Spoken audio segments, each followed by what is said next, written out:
En el video de hoy voy a hablar del que tal vez sea el subgénero más popular dentro del cine de terror, el slasher. No hace falta ser un experto en cine para reconocer una película slasher. Con la sola mención de Viernes 13 o Halloween, cualquier espectador se puede dar una idea de qué trata este subgénero. Ese grado de accesibilidad es lo que me llevó a hacer una encuesta hace mucho tiempo preguntando por qué gustaba tanto. Hubo muchas respuestas, que van desde el morbo del espectador en ver asesinatos hasta la fascinación por sus villanos. Pero una respuesta fue la que más me interesó, porque son fáciles de ver y no le exigen nada al espectador. Creo que ahí está la clave de su éxito. Son películas honestas que no le mienten al espectador y le entregan lo que piden. Su equivalente sería el de la comida chatarra. Sabemos que hace mal, pero es riquísima y queremos comer otra. Si bien su popularidad se dio a principios de la década del 80, no se tratan de películas que salieron de la nada. Aunque el morbo de ver gente asesinada viene desde la época de la antigua Roma, la historia de este subgénero se remonta a 1926 con el estreno de The Bat, donde un grupo de personas que se juntan en una casa son atacadas por un asesino enmascarado. Esta película generó una seguilla de títulos que fueron conocidos como Old Dark House, porque transcurren en casas viejas y oscuras. Uno de los máximos ejemplos sería The Cat and the Canary de 1927, que va a presentar algunas características que se van a repetir en varios slashers. Habitantes de la ciudad que se enfrentan con gente de campo, el asesino que anda suelto y también estará presente el POV, punto de vista de un personaje, herramienta predilecta en el cine de terror.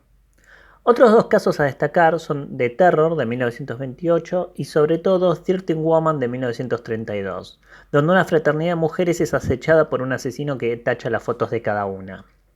The Leopard Man de 1943 de Jacques Tourneur es uno de los primeros ejemplos de retratar realísticamente a un asesino que se aprovecha de un tigre que se escapó de un circo para matar mujeres. Tampoco hay que olvidar la aportación de Agatha Christie, con su novela 10 indiecitos de 1939, que presenta un grupo de personas siendo asesinadas en una isla. También es importante mencionar House of Wax de 1953, película que no solo es considerada uno de los primeros slashers, evidente, sino que se volvió famoso a un tal Vincent Price. Pero hay dos películas que son consideradas por fans e historiadores como las que más influencia tuvieron en el slasher, Psicosis y Peeping Tom. El clásico de Hitchcock no solo cambió la manera de hacer terror, también marcó un quiebre en muchos aspectos, pero hay dos en los que me voy a detener. Primero, volvió célebre a la figura de su villano, en este caso a Norman Bates, y segundo, convirtió a la banda sonora en un protagonista más, algo que sería copiado por varias películas. Por su parte, Peeping Tom contaba su historia desde el punto de vista del asesino literalmente desde el comienzo. A esas dos películas sumémosle el éxito del Creamy, los mini Hitchcock, el cine splatter y gore de Herschel Gordon Lewis y en especial el giallo. Este último va a tener una influencia enorme en el slasher, pero aclaro, no cualquier película, sino dos en particular. Se suele mencionar mucho la influencia de Dario Argento, pero sospecho que tiene que ver más con que es el máximo representante de este subgénero. Estas dos películas son Bahía de Sangre de Mario Bava y Torso de Sergio Martino. Lo que tienen en común ambas producciones es que se escapan del giallo tradicional que está más asociado al misterio. Son películas de asesinatos donde los personajes no importan mucho, donde los que son activos sexualmente mueren y donde, en el caso de Torso por ejemplo, el villano tiene una máscara, aunque por supuesto no fue el único caso. Además de estas dos películas, en Norteamérica, en plena crisis cultural debido a los cambios políticos y sociales que se estaba gestando otro tipo de cine. Era un cine más cercano a los medios de la sociedad donde no había espacio para fantasmas o maldiciones. Ahora sus protagonistas se enfrentaban al lado oscuro de su país, a sus propios vecinos. The Texas Chainsaw Massacre es considerado en retrospectiva uno de los primeros acercamientos al slasher, ya que presenta elementos que serán recurrentes. Un grupo de jóvenes y un asesino enmascarado. Junto a ella también está The Last House on the Left, que presenta un grupo numeroso de villanos. Ambas llevaban la violencia un paso más allá. Black Christmas, producción canadiense, presenta un asesino casi invisible atacando a chicas en una fraternidad en plena Navidad. También sumaría el caso de Silent Night, Bloody Night de 1973, cuya trama fue copiada miles de veces, y Alice Sweet Alice, que también presenta un villano enmascarado. Ahora, si bien en retrospectiva a estas películas se les dice proto-slasher, lo cierto es que habría que ubicarnos en su época para contextualizarlas sobre lo que realmente eran. En la mayoría de los casos se trataban de películas de suspenso. Incluso Bahía de Sangre y Torso seguramente hayan sido vistas como giallos y son, de hecho, giallos. The Texas Chainsaw Massacre y The Last House on the Left escapan a toda categoría. La única que realmente entra como un ejemplo de proto-slasher es Silent Night Deadly Night. Esa idea de proto-slasher, si bien está aceptada, es también muy discutible porque se considera todo lo que salió antes de los 80 como proto-slasher. En este debate también entra Halloween de 1978 que, aunque es considerada como el primer slasher oficial, se trata de un ejercicio de suspenso por parte de su director John Carpenter. La verdadera iniciadora del cine slasher es Viernes 13 de John S. Cunningham, un director que entendió que para vender su película tenía que copiar los elementos de otras, agregarle algo para sorprender a los espectadores, en este caso el gore creado por Tom Savini, y mantener todo lo más simple y rápido posible. Hay, además, un aspecto que se suele pasar de largo. Viernes 13 era una película independiente que fue distribuida por Paramount Pictures, algo impensable en su momento. El éxito de esto hizo que los estudios empezaran a invertir en películas similares. Cunningham creó una fórmula que, como la pizza de Huggies, fue copiada para el éxito. Las características del slasher son las siguientes. Hay un grupo de adolescentes, hay un asesino enmascarado, personaje que tiene el sexo es asesinado, también agregaría la presencia de un personaje gracioso. Muchas de las tramas giran en torno a un trauma del pasado que se le dispara al villano, la presencia de una final girl, si bien en muchos casos no se las muestra teniendo relaciones, sí parecían ser activamente sexuales. La diferencia es que hay más desarrollo de ese personaje por sobre otros, además de ser responsables. Y por último, hay una mirada despreciativa a todo tipo de autoridad y a los adultos. Se tratan de películas pura y exclusivamente para adolescentes. A su vez, y esto es una mirada personal, yo las clasifico según el grado de popularidad. En total son 3. Las clase A vendrían a ser los slashers más famosos, Viernes 13, Halloween, Pesadilla, Scream, se lo que hicieron el verano pasado. Las clase B son los títulos más reconocibles cuando se entra en este subgénero, como por ejemplo Prom Night, Terror Train, My Bloody Valentine, The Burning, Hell Night, The Slumber Party Massacre, Leyenda Urbana. Y las clases C son títulos no tan famosos como The Initiation, Madman, Cheerleader Camp, Valentine, The Clown at Midnight y Cherry Falls. Los slashers también se pueden clasificar por su tono. Más realistas serían las primeros 5 Viernes 13, las 2 primeras Halloween y cualquiera que tenga un asesino que es humano. Sí, ya sé que Jason y Michael Myers son invencibles, pero no entró el elemento fantástico con fuerza aún en sus primeras películas.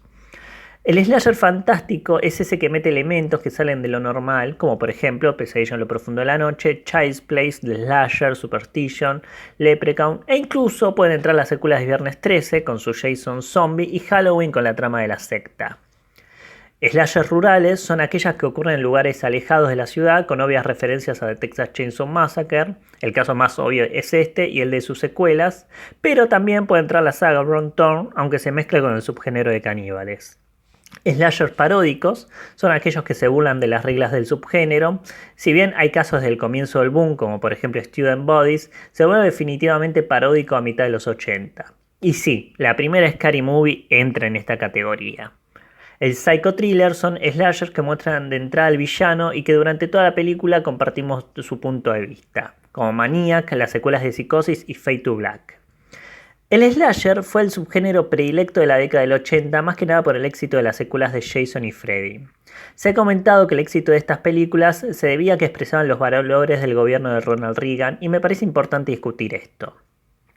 Ronald Reagan no fue un presidente muy querido. Para que se den una idea, era algo así como Donald Trump. Su presidencia comenzó en 1981 y terminó en 1989. Esta época es conocida como la era reaganiana, una donde prevaleció el conservadurismo social y cultural. Estamos hablando de un presidente que cuando fue gobernador de California en la década del 60 mandó a reprimir a unos estudiantes que estaban protestando afuera de una universidad.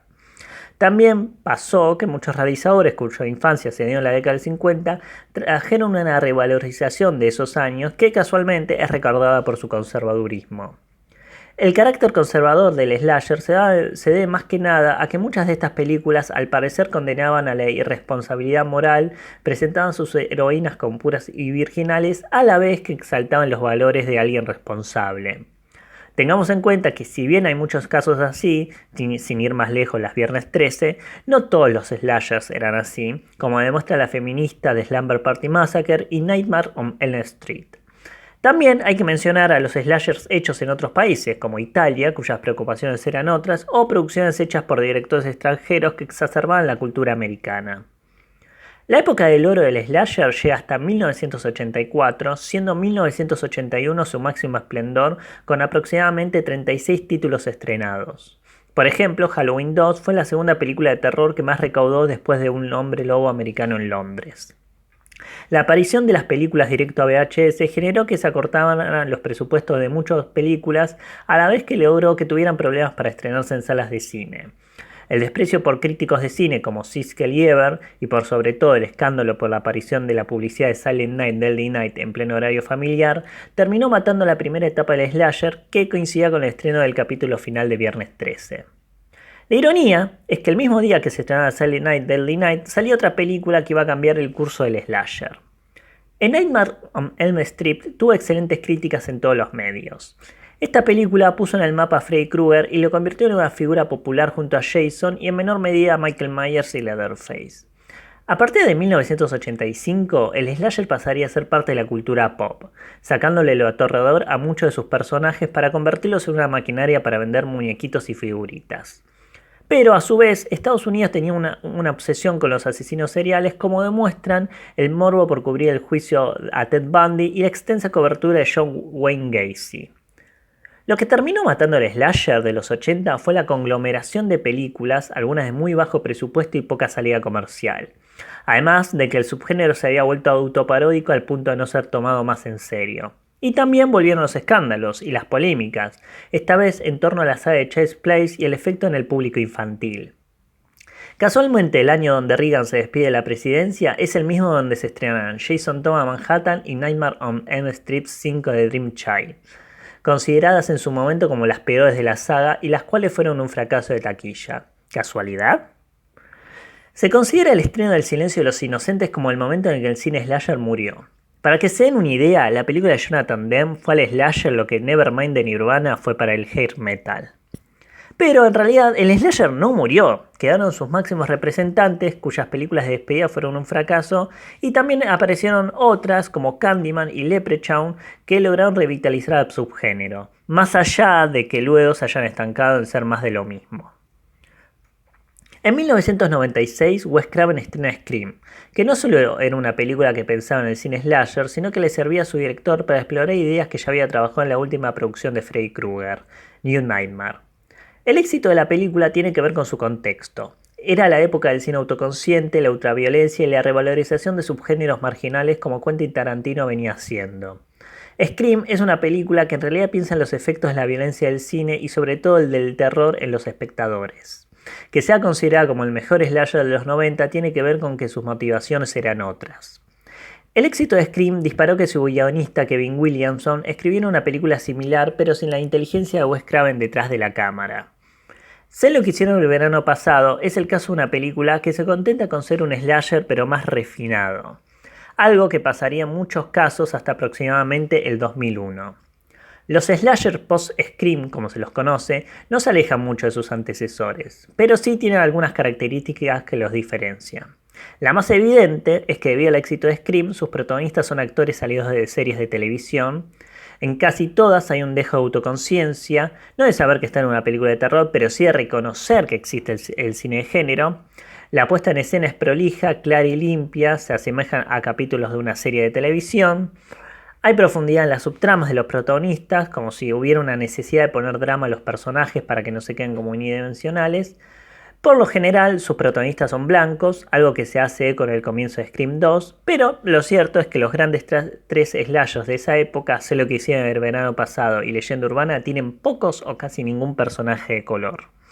Hay un juego con las clases sociales, por lo general la mayoría de los personajes o tienen un gran pasar económico o luchan por conseguirlo. En 1999, la masacre de Columbine pegó fuerte en la cultura norteamericana y su principal ataque fue lo que consumía la juventud. El cine slasher, que de por sí no era tan sangriento, se volvió aún más inofensivo y empezaron a aparecer películas con poca salida comercial como Clown at Midnight, Lover's Lane y Valentine. Tal vez el fracaso, una vez más, de Jason X haya sido el cierre definitivo para esta nueva generación de slashers. Pero un año antes había empezado un cambio, como demostró Destino Final, que esconde una manera original de que es un slasher, y Jeepers Creepers, que muestra el camino que va a seguir el subgénero a partir del 2004.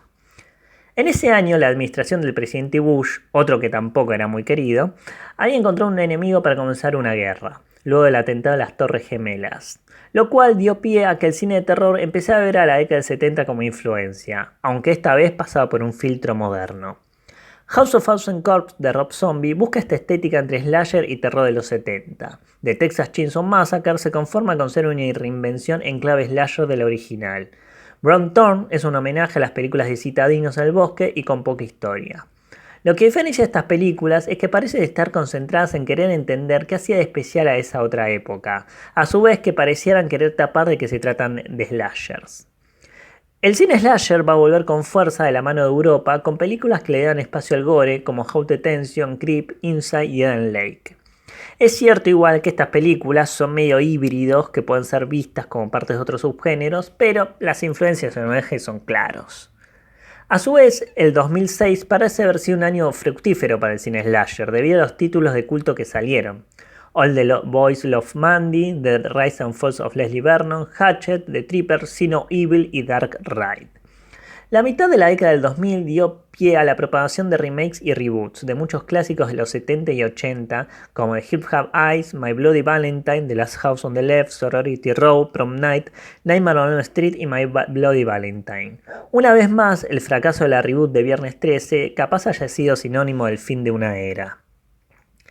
Si bien todo el slasher salido de 1996 hasta la actualidad se lo conoce como post-scream, también ha aparecido el término neo-slasher para referirse a esas películas salidas después de la última Scream en 2001.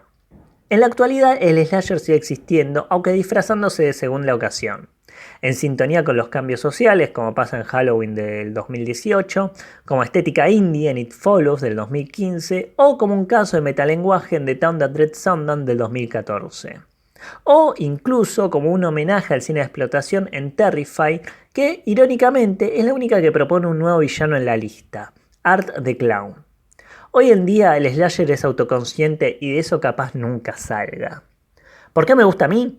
Y porque crecí con muchos de sus personajes y fueron parte de mi educación cinéfila que pronto viró hacia mi amor al cine de terror. Sí, ya sé que son películas fáciles de ver, que en muchos casos no le exigen nada al espectador, pero eso no tiene nada de malo. A veces la honestidad de una película es mucho más valiosa. El slasher es eso, cine honesto.